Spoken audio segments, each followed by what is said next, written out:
British Prime Minister Theresa May's position on Brexit is clear: damn the torpedoes, full speed ahead. Unfortunately, it looks like the torpedoes are going to hit. May refuses to revisit the question of whether Britain should leave the European Union. But there's increased chatter from her own party that she should reconsider. Parliament is nearing open revolt against her government. Why? Because the Brexit deal May hammered out likely can't pass, meaning the maximum chaos scenario of a no-deal Brexit is more likely than ever. The solution is obvious: May should swallow her pride and have a second referendum on Brexit. May has held firm thus far to the apparently sacrosanct no do-overs tenet of democracy. Let us not break faith with the British people by trying to stage another referendum, May said in a Monday statement reiterating her position. Another vote which would do irreparable damage to the integrity of our politics, because it would say to millions who trusted in democracy, that our democracy does not deliver. Another vote would further divide our country at the very moment we should be working to unite it, she continued. Would it really be so bad to hold a second referendum? Are the people not allowed to change their minds? If a second referendum yielded a vote against Brexit, that would be equally as legitimate as the original vote in favor of Brexit. And the key thing, either way, is that the decision would still rest with the people. This wouldn't be Britain's elitist ruling class overruling the people. It would be lawmakers asking the people for confirmation. This thing you said you want to do seems increasingly bad. Are you sure you want to go through with it? Democracy should be an iterative learning process. The people vote and governing coalitions get to experience the results, and then bring the lessons of that experience to their choices in the next election. Indeed, the relatively straightforward majority rule of the British parliamentary system is advantageous over America's relatively veto point-ridden system. Majorities actually get to pursue their agendas, giving the voters something concrete to assess. Voters asked for Brexit, and 2 years into the process it's become increasingly clear that a sensible divorce from the European Union just isn't in the cards, for good or ill. It also appears British voters are absorbing the implications of that.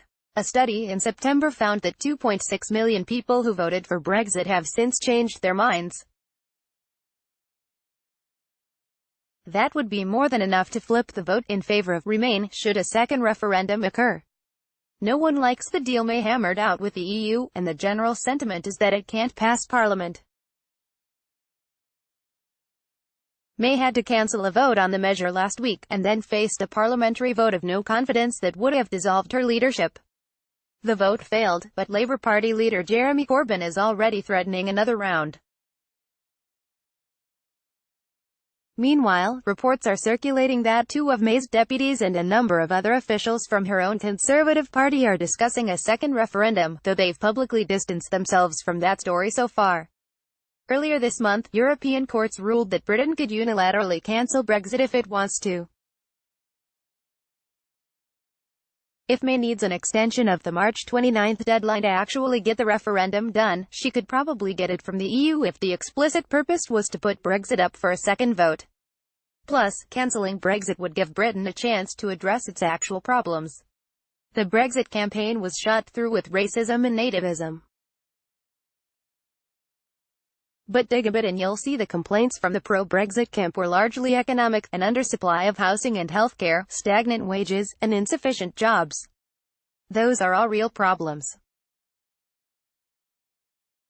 It's just that the culprit isn't immigration, it's the British government's turn towards budget cuts and tight money in the aftermath of the 2008 crisis. Indeed, one of the things that's so politically poisonous about austerity is how it creates precisely the kind of economic scarcity that reactionary nativists then blame on immigrants. Britain is bizarrely fortunate in that all this was an entirely self-inflicted wound. Unlike Greece or Italy, Britain still controls its own currency, and isn't subject to the monetary and fiscal straitjacket of the Eurozone. If Britain wants to rebuild its working class and equitably share its economic prosperity again, it can just do so. It doesn't need to smash its way out of the EU common market first. In fact, cancelling Brexit could open up a broader conversation about the actual causes of Britain's doldrums. Under the best circumstances, Britain could become a demonstration project that rising living standards for all are perfectly compatible with large immigration flows. All this said, there are risks to another Brexit referendum. A second vote could make it even less clear which side in the Brexit debate has a democratic mandate. Suppose we had another referendum. Supposing that Remain side won it by 52 to 48, but it was on a lower turnout, entirely possible, Britain's International Trade Secretary Liam Fox explained to the BBC. People like me will be immediately demanding its best of three. Where does that end up? But Brexit is consuming British politics. It seems unlikely that the verdict in a second referendum, however it went, would come in with a sufficiently lower turnout to question the vote's legitimacy relative to the previous referendum. Meanwhile, the potential payoff to taking that risk is the British people would get to exercise their democratic will, learn from their past experiences, and possibly save May and the British government from having to go through with the whole sordid mess.